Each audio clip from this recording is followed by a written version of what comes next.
చేసి తేడా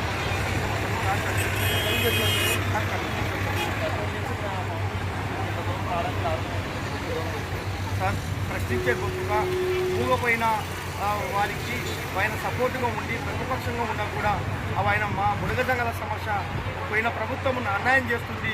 తెలంగాణలో బుడగజంగలకు ఎస్సీ ఇచ్చి ఇక్కడ ఇవ్వనే ఎక్కువపోతున్నారు, వాళ్ళు మాట్లాడే ధోరణి లేదు, వాళ్ళ జనాభా తక్కువ ఉంది అని చెప్పి లేవనెత్తినటువంటి గొంతుక ఈరోజు ఉప ముఖ్యమంత్రిగా ఉన్నాడు కాబట్టి ఖచ్చితంగా మాకు న్యాయం చేస్తాడనే ఆశయంతోనే ఇప్పటికే 3 సార్లు నేను సార్ దృష్టికి రావడం జరిగింది.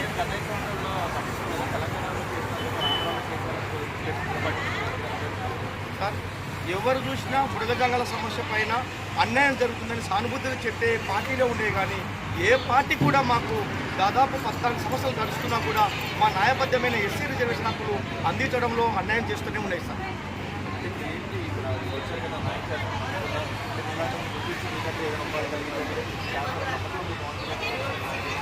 ఖచ్చితంగా ఉంది సార్, ఎందుకంటే పార్టీ రాజకీయ నాయకుల మనుగడులాగా వ్యవహరించడం లేదు పవన్ కళ్యాణ్ గారు.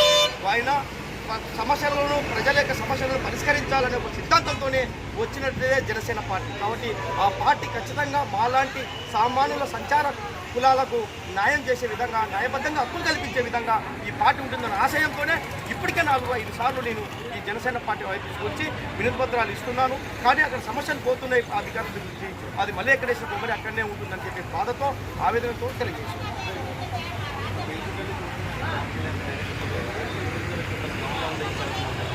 సార్ ప్రతిపక్షంగా ఉన్నప్పుడేమో డైరెక్ట్ మీట్ అయ్యాను, కర్నూలులో మాట్లాడాను. ఆ రోజు క్షుణ్ణంగా విన్నారు. బుడగజంగాలు అంటేనే కళా నైపుణ్యానికి నాంది, జానపద కళ నుంచి వచ్చినటువంటి బుర్రకథ ఇది. కాబట్టి నాకు కూడా తెలుసు, ఒక కళా నైపుణ్యంగా ఒక సినీ ఫిలింలో పనిచేసిన వ్యక్తిగా నాకు తెలుసు అని చెప్పాడు. దీనికి అన్యాయం జరుగుతుందని చెప్పి మా పాట కూడా చెప్పులు కూడా వేశాడు కర్నూలు జిల్లాలో. కాబట్టి ఇప్పుడు ఆయన చేస్తాడనే ఆశయంతోనే ఉన్నాము. ఇప్పుడు మా కేంద్రంలో రాష్ట్రంలో 2 పార్టీ కేంద్రానికి పోయినది మళ్ళీ నివేదిక కూడా మళ్ళీ రిటర్న్ రావడం జరిగింది 4/12/2024 కొన్ని కారణాలు అంటే 2-3 పాయింట్లు రీజన్ చూపిస్తూ పంపించడం జరిగింది. అది రాష్ట్ర ప్రభుత్వం పంపాలని కోరుకుంటున్నాం సార్. ఖచ్చితంగా కూటమి ప్రభుత్వం చేస్తుందనే ఆశయం ఉంది. మరి ముఖ్యంగా జనసేన పార్టీ ప్రశ్నించే గొంతుగా మూగబోకుండా సామాన్యుల వైపు ప్రశ్నించే విధంగా, న్యాయం చేసే విధంగా ఉంటుందని కానీ చెప్తున్నా కదా, మా గత ప్రభుత్వం కాదు, దాదాపు 16 సంవత్సరాల నుంచి మాకు న్యాయబద్ధమైన పార్టీలు వస్తున్నాయి కానీ మా తర్వాత మారడం లేదు, మాకు న్యాయబద్ధమైన రిజర్వేషన్ అందడం లేదనుకుంటుంది.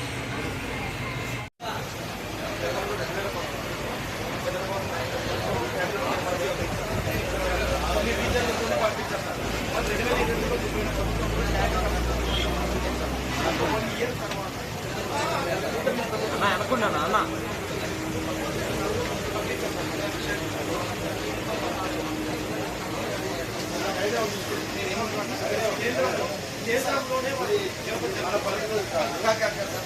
కేంద్రంలో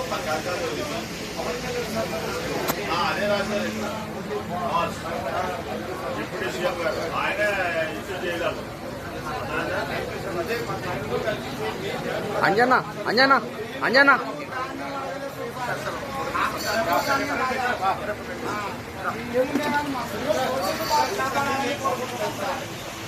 తీర్చే వాళ్ళు లేరండి. ఇప్పుడు మనకి కర్నూలులో ఇదే పని పవన్ కళ్యాణ్ గారు వచ్చినప్పుడు మనకి సమస్య మనకి ప్రభుత్వం వచ్చినాకనే మేము ఎలాగైనా మీ సమస్య పరిష్కరిస్తామని మాకు చెప్పి ఉన్నారు. ఆ రోజు కూడా మేము ప్రత్యక్షంగా ఉన్నాను. నేను కూడా అదే పవన్ కళ్యాణ్ తప్పించి ఎవరు మాట్లాడలేదా,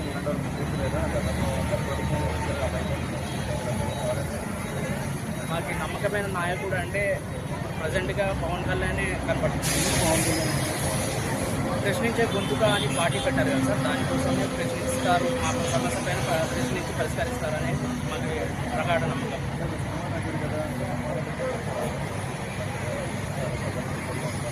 ఆయన నిజాయితీ నిజాయితీ ఆయన చేసే పరిపాలనని బట్టి ఆయన మానవత్వంతో మాకు చేస్తాడని నమ్మకం. గత 5 సంవత్సరాలు ఇలాంటి లీడర్స్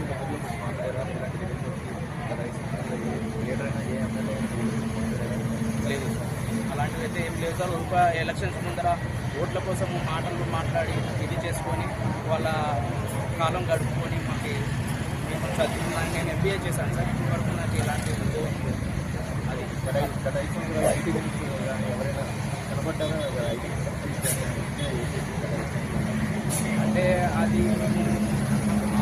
విషయాలలో లేదు సార్. ఇప్పుడు మేము ఓన్లీ కమ్యూనిటీ పైనే ఫోకస్ చేస్తున్నాము. మా కమ్యూనిటీ సాధించుకోవాలనేది ఒకటి, అదొకటి, వేరేదైతే ఏంటి లేదు.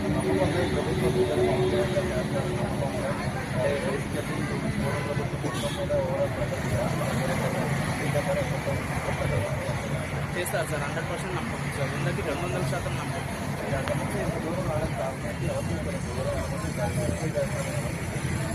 చూస్తున్నాం సార్, సాంకేతిక మాధ్యమాలలో చూస్తున్నాము, పేపర్లో చూస్తున్నాము. కాబట్టి ఇక్కడ జనాలు తీస్తారు. పవన్ కళ్యాణ్ సార్ దృష్టికి తీసుకుపోవాలని మీ ద్వారా, అందరి ద్వారా ట్రూ లీడర్స్. మీరు ఎక్కడి నుంచి వచ్చారు? మేము ఇక్కడ కడప జిల్లా గుంటూరు నుంచి వచ్చినాం సార్. మాకు పవన్ కళ్యాణ్ కడపకు వచ్చినప్పుడు మీ పేద ప్రజల సంఘాల సమస్య జరిగి ఉన్నారు. పిల్లలు చదువుకుంటే ఎల్లప్పుడు ఇదే పిచ్చాత్ర ఇచ్చాము అనుకునేదానికే పోతారా? దీని మీద మీకు పర్మిషన్ ఉంది ఫోకస్. అందువల్ల కాబట్టి మాకు పిల్లలు చదువుకునేదానికి క్యాస్ట్ కావాలని మేము 16 సంవత్సరాలైన సార్ పోరాడబట్టి. ఇప్పుడు మీరన్నా మాకు దయచేసి అన్ని పార్టీలు మాకు వస్తున్నారు కానీ ఉపయోగించుకుంటున్నారు కానీ మా పిల్లలకు మీ ఊరు బయట కుర్చీలు వేసుకుని ఉండేస్తున్నాం. ఏం చేయాలని మీకు ఏం చేయాలనుకుంటున్నారు? ఏమైనా మాకు ఇది ఒక సాగు కాడ చనిపోయిన కదా శవం, ఆ శవం కాడ బుర్రకథ చెప్పమంటారు. వచ్చేసి ఆ బుర్రకథ చెప్తే ఆ తెల్లవారులు బుర్రకథ చెప్తే వాళ్ళు బచ్చనిస్తారు. ఆ బచ్చనిస్తే కనుక మేము అది వండుకొని మా పిల్లలు బతికించుకుంటూ ఉంటాం. అట్లా ఇంకా ఊరికి పోతే కనుక ఆ ఊళ్ళో స్టేజ్ వేస్తాం. ఆ స్టేజ్ వేసి ఒక 60 మంది కథ చెప్తారు. కథ చెప్తే కనుక పొద్దున మళ్ళా తర్వాత తాంబూర గుండె చేసుకొని వాళ్ళు బచ్చనిస్తారు. మాకు ఏం చేద్దామని ఏం చేస్తారు? మా పిల్లలకు చదువుకునేదానికి మీరు చదివించుకోమని అందరూ నాయకులు చెప్తున్నారు. మీరు చదివించుకుంటే కనుక మాకు అడిగారు వాళ్ళకల్లా క్యాస్ట్ కావాలని పిల్లలు కదా.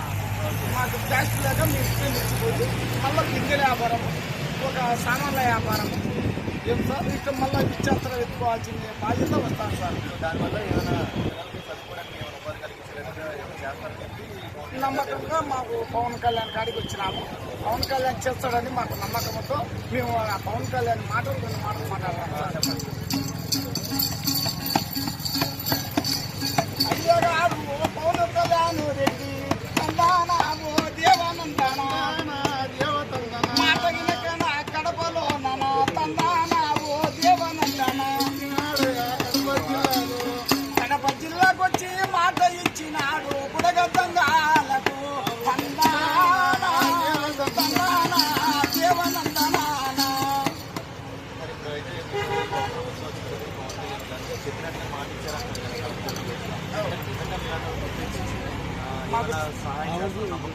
చేస్తారని నమ్మకంతో సార్ మళ్ళీ మేము ఇంతవరకు వచ్చినాము.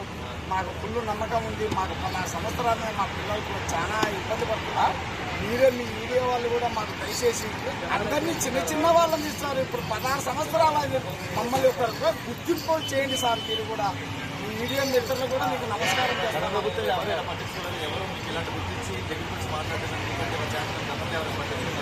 ఎవరు లేదు సార్, మాకు పర్మిషన్ కూడా ఇవ్వలేదు సార్. మాకు